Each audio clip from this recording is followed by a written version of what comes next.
Welcome to another video. This time we're going to cover everything you need to know about the farmer's carry. We will talk about movement standards, technique, training, and strategy for your next race. The movement standards are relatively simple. You have to pick up the kettlebells and then carry them from point A to point B, making sure that the kettlebells are in your hand once you're crossing the line. At a Hyrox race, you can rest with the kettlebells at any point you desire, but we will tell you later in this video when you maybe should rest. The most obvious thing to target when training for the farmer's carry is the grip. And that's a plethora of movements that you could use in order to become better at gripping or increasing your grip strength. The strength that is specific to do well in the farmer's carry is more on the strength endurance side than absolute strength.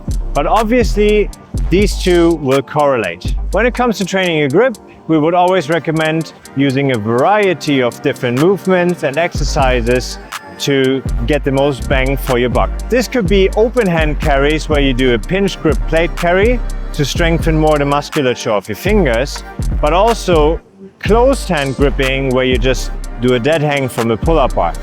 You can also utilize different grip widths. For example, there are tools that will increase the size of dumbbells, kettlebells, or pull-up bars called fat grips that you could use to target your grip in a different way. All right, let's continue with the demonstration for the farmer's carry. Today we have Thiago, who is kind enough to help us out here and is going to show you how to set up for the farmer's carry and then also how to do the actual carry. The first thing is the setup. What we want to do is we want to have our feet right between the two kettlebells, and then we're going to start with a strong grip on the kettlebell. There are two different ways to grip the kettlebell, or there are like many different ways to grip the kettlebell, but there are two we would recommend for you using. One very important thing you always want to consider is using your thumb. Your thumb is your strongest finger and you always want to have it wrapped around the kettlebell instead of using this, what we usually call suicide grip. So always wrap your thumb around and try to pinch as hard with your thumb as possible. The first thing Thiago is going to demonstrate is like a neutral grip where he grabs the handle of the kettlebell right in the middle. Just grab it, yeah. So this is what the regular middle grip would look like, where he's just wrapping his hand around the middle part of the handle. Okay, and relax. A thing you might want to experiment with is grabbing a bit more towards the front of the handle, as it might feel a bit more ergonomic to you. This is also dependent on the kettlebells you're using, as every kettlebell handle is shaped differently and kettlebells usually come in different grip widths and also grip shapes. So this is something you want to play around with to get the most ergonomic grip that works for you. Keep in mind, this is like individual and might look different for everyone. So here, Thiago's going to grip a bit more towards the front. And as you can see, the kettlebell is sitting a bit differently in his hand, and this might affect how the farmer's carry feels and impacts your grip. Another thing to consider is how we actually grab the kettlebell. We want it as deep as possible sitting within our hand and not just in the fingertips. So for this, you want to grab as much of the grip, as much of the handle as possible. So the kettlebell is actually sitting below, or depending from where you look at, above your calluses or the main joints of your fingers. As you can see in this position, Thiago's wrist is at a slight angle, and now as he picks it up, he remains the slight angle of the wrist, which allows a bit for more forearm activation and gives us a stronger grip on the kettlebell. As our grip starts going, then we will utilize more the finger strength as our wrist is getting a bit more neutral and the kettlebell is like falling down a bit. But we have some time until this happens, so we will always start with grabbing the kettlebell as deep in our hand as possible. Now let's talk about the actual picking up of the kettlebells. Here we want to have our feet in the same width we want to have them when we're walking, and this is usually hip width or even slightly narrower. What Thiago is going to do now is position his feet exactly as he has, and now he's going to bend over to grab the kettlebells, hold the position, and here we want to set up for a nice and tight deadlift.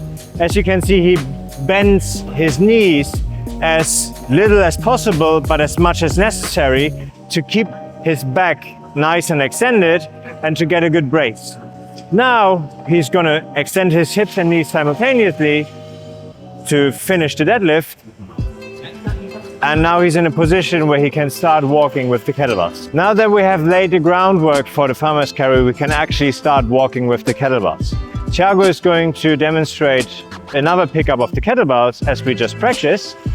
And then from the top, you can see his shoulders are nice and back, his chest is open, and his core is engaged.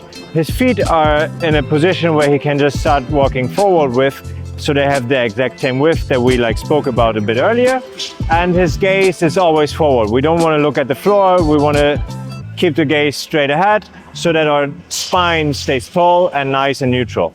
And now he's going to set one foot in front of the other to walk with the kettlebells. Okay, and relax.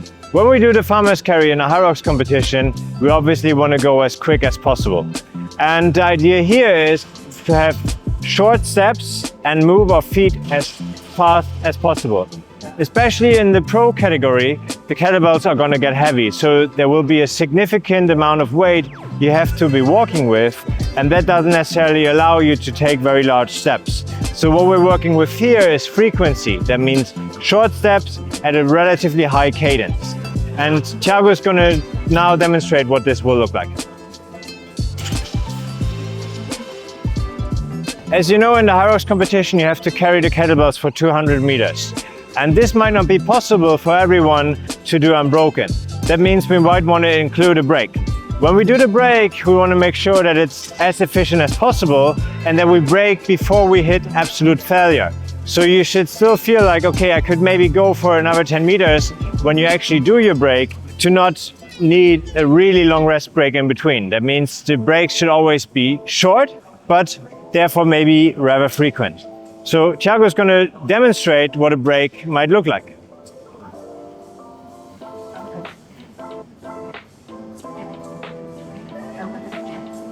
As you could see, the break was relatively short, but he made it very efficient, where he anticipated when to put down the kettlebells, just put them down without wasting much time, shook out his arms, picked them back up, and then immediately continued walking. There are also exercises where increased grip strength is an additional benefit or a secondary benefit.